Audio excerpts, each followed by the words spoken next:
I'm just sitting here and I'm thinking, like, we have the biggest auto manufacturers in the world.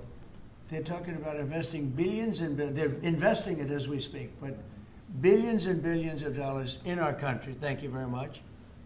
And they're here. They're not like, well, maybe we'll do it.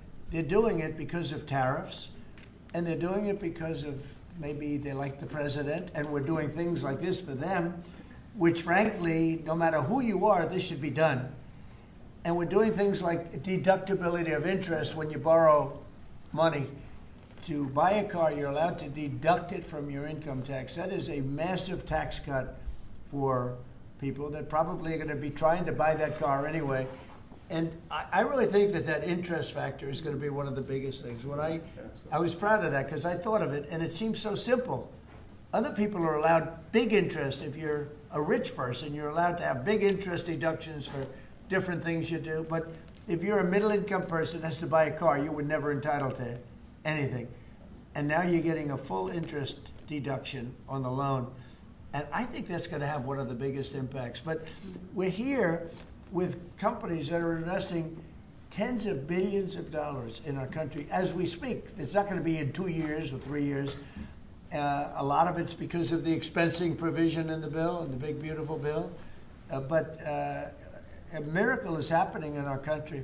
It's a miracle. This is just the auto industry, but we have other industries where it's the same thing.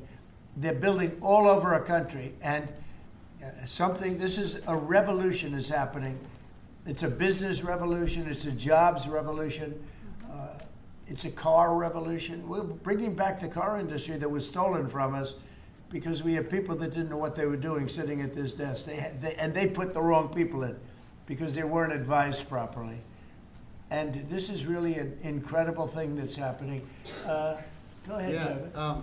Well, thank you, Mr. President. And I think in many respects, pretty much everything that could be said has been, except that I think what Kevin talks about in terms of the cascading economic opportunity from this one single event is just the tip of the iceberg. When you think of all the rules and regulations that you have repealed, I think it's more important, frankly, than the tax cuts. However, in the Working Family Tax Cuts Act, remember we made permanent a lot of really good policy from the first Trump era, not the least of which for small businesses is bonus depreciation.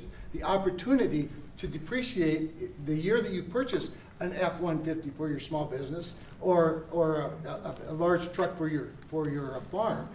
I just think we're going to roll into 2026 and we're going to see an escalation of economic opportunity, the likes of which I probably have never seen. I think nobody's ever seen it, nobody in the world, because there's never been 18 or whatever it ends up being. In 10 months, we have $18 trillion being invested. We never had $1 trillion being invested. And Biden had much less than that. Think of it. He had less than $1 trillion over 4 years.